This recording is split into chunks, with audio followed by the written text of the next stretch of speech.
Bismillahirrahmanirrahim. Assalamualaikum warahmatullahi wabarakatuh. Baik teman-teman semuanya, alhamdulillah hari ini kita dapat berjumpa untuk melanjutkan pembahasan di mata kuliah manajemen penyelenggaraan PAUD. Kali ini materi yang akan kita bahas yaitu terkait pengelolaan peserta didik dengan berbagai pendekatan. Materi kali ini terbagi menjadi 3 sub pokok bahasan. Yang pertama, penelaahan perilaku anak sesuai perkembangannya. Yang kedua, merancang aktivitas di PAUD. Dan yang ketiga, pelibatan masyarakat dalam penyelenggaraan PAUD. Baik, mari kita lanjutkan ke bagian pembahasan. Pengelolaan peserta didik dengan berbagai pendekatan. Saya mengambil quotes dari Bronfenbrenner tahun 1979 dalam teori ekologi perkembangan anak. Dikatakan bahwa kualitas interaksi anak dan lingkungannya termasuk dengan guru dan ruang belajar sangat menentukan proses pembelajaran yang efektif. Dari sana jelas digambarkan bahwa pendidikan itu akan optimal apabila kualitas interaksi anak dan lingkungan termasuk guru yang kompeten dan ruang belajar yang nyaman tentunya, serta media pembelajaran yang sesuai dengan perkembangan anak sangat menentukan proses pembelajaran yang efektif.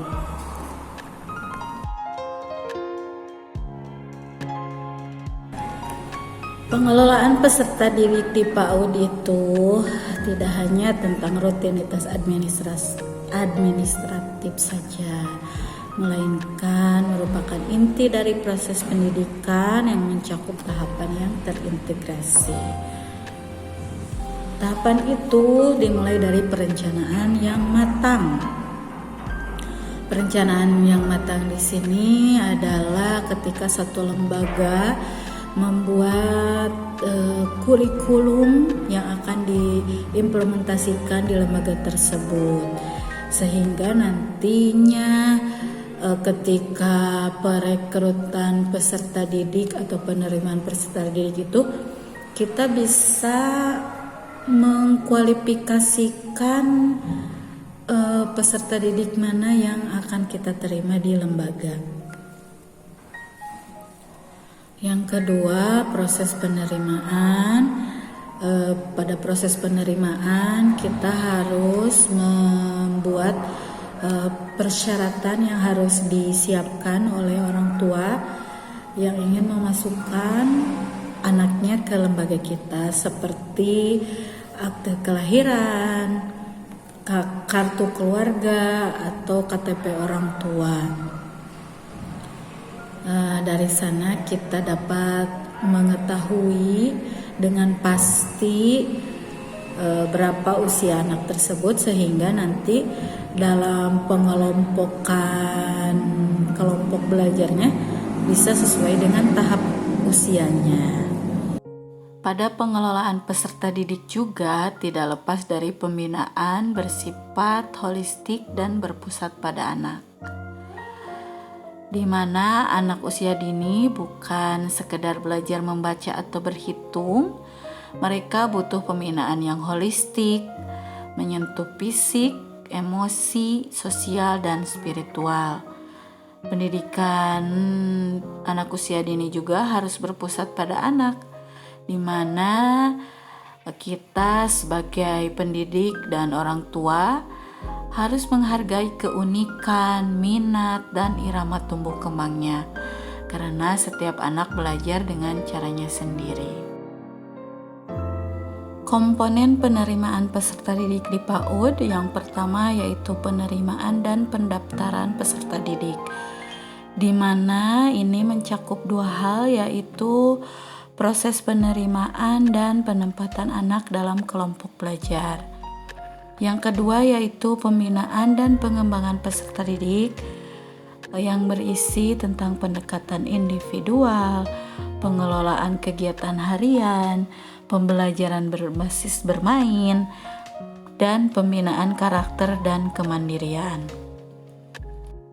Komponen yang ketiga yaitu evaluasi perkembangan peserta didik, di mana hal ini mencakup yang pertama observasi perilaku anak, yang kedua portofolio perkembangan anak, dan yang ketiga laporan perkembangan anak kepada orang tua. Lalu apa tujuan utama pengelolaan peserta didik? Tujuan utamanya adalah menciptakan ekosistem belajar yang aman, nyaman, dan menstimulasi, sehingga setiap anak dapat tumbuh dan berkembang secara optimal di seluruh aspek perkembangannya yang mencakup fisik, kognitif, sosial emosional, bahasa, seni, serta moral dan spiritual. Terdapat beberapa pendekatan yang digunakan dalam pengelolaan peserta didik di PAUD untuk memastikan bahwa setiap anak mendapatkan pengalaman belajar yang sesuai dengan kebutuhannya. Yang pertama yaitu pendekatan holistik integratif.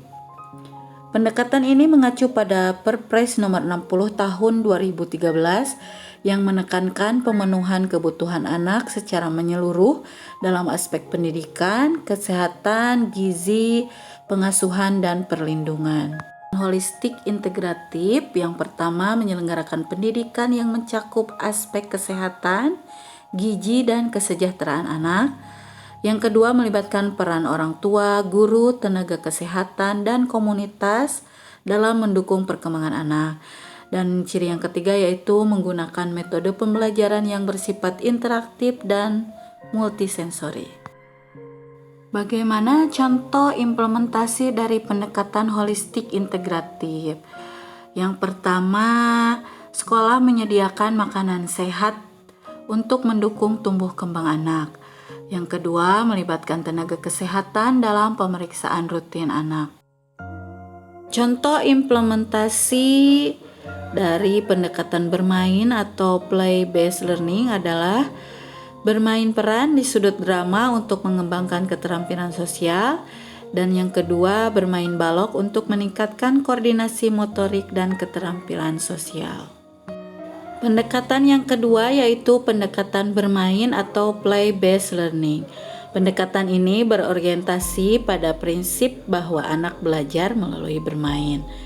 Adapun ciri-cirinya yaitu yang pertama, anak aktif dalam mengeksplorasi lingkungan sekitarnya. Yang kedua, guru berperan sebagai fasilitator, bukan sebagai pemberi instruksi tunggal. Dan yang terakhir adalah pembelajaran berbasis pengalaman nyata dan interaksi sosial. Pendekatan Montessori adalah pendekatan ketiga dari pembahasan materi kali ini. Pendekatan ini dikembangkan oleh Maria Montessori dan berfokus pada kemandirian dan pembelajaran berbasis pengalaman.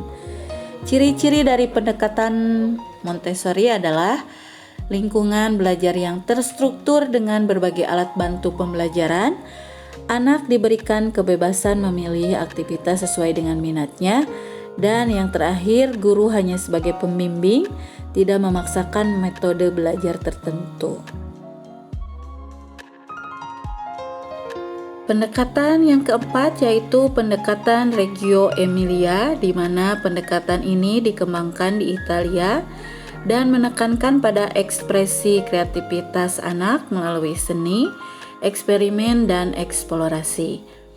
Ciri-ciri dari pendekatan ini yaitu yang pertama, anak dianggap sebagai individu yang memiliki potensi besar untuk belajar. Yang kedua, kolaborasi antara guru, orang tua, dan komunitas dalam mendukung eksplorasi anak.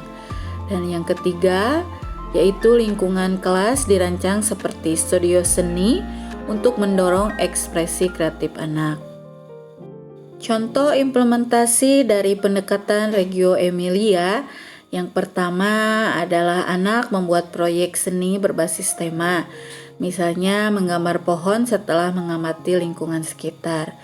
Yang kedua, bisa juga kelas menyediakan berbagai bahan eksplorasi seperti cat, tanah liat, dan bahan alam lainnya. Selanjutnya, saya akan membahas subpokok bahasan yang ketiga, yaitu pelibatan masyarakat dalam penyelenggaraan PAUD. Yang pertama yaitu partisipasi orang tua. Orang tua dilibatkan dalam proses pembelajaran seperti melalui kunjungan kelas, kegiatan parenting, dan menjadi narasumber di kelas. Yang kedua, aktif dalam pertemuan rutin, diskusi perkembangan anak, hingga memberi masukan terhadap kurikulum atau kegiatan di PAUD.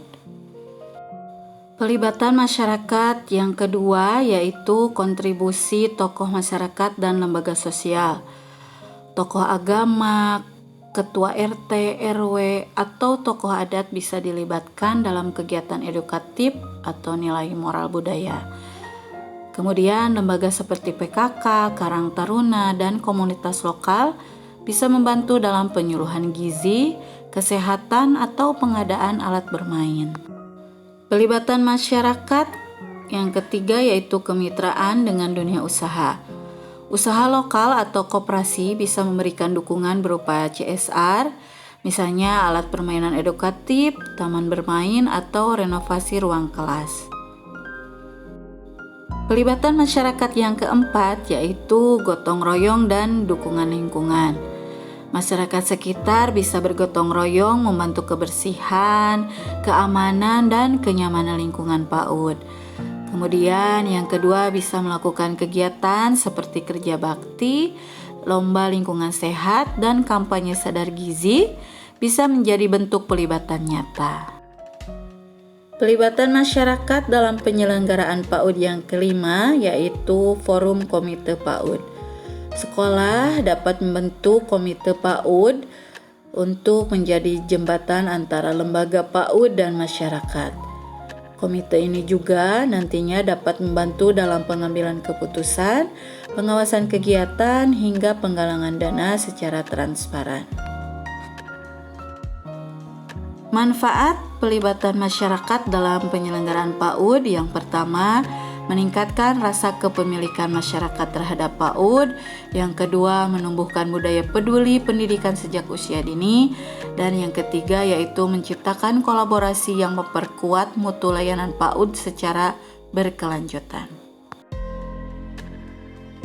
Untuk kesimpulan dari materi kita kali ini tentang pengelolaan peserta didik dengan berbagai pendekatan, yang pertama, pengelolaan peserta didik di PAUD harus dilakukan secara menyeluruh, mulai dari penerimaan, pembinaan, hingga evaluasi perkembangan anak. Dengan pendekatan yang tepat seperti holistik integratif, bermain, Montessori, dan Reggio Emilia, PAUD dapat memberikan layanan pendidikan yang sesuai dengan karakteristik anak usia dini, sehingga mereka tumbuh menjadi individu yang kreatif, mandiri, dan berkarakter. Kesimpulan yang kedua yaitu pelibatan masyarakat dalam penyelenggaraan PAUD.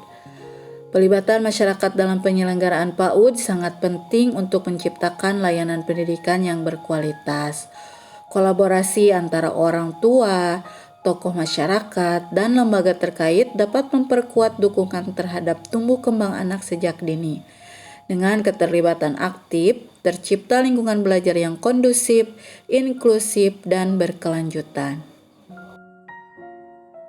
Sekian pemaparan dari saya mengenai pengelolaan peserta didik dengan berbagai pendekatan. Semoga dapat bermanfaat untuk teman-teman semuanya. Terima kasih atas perhatiannya. Hasbunallahu wa ni'mal wakil. Wassalamualaikum warahmatullahi wabarakatuh.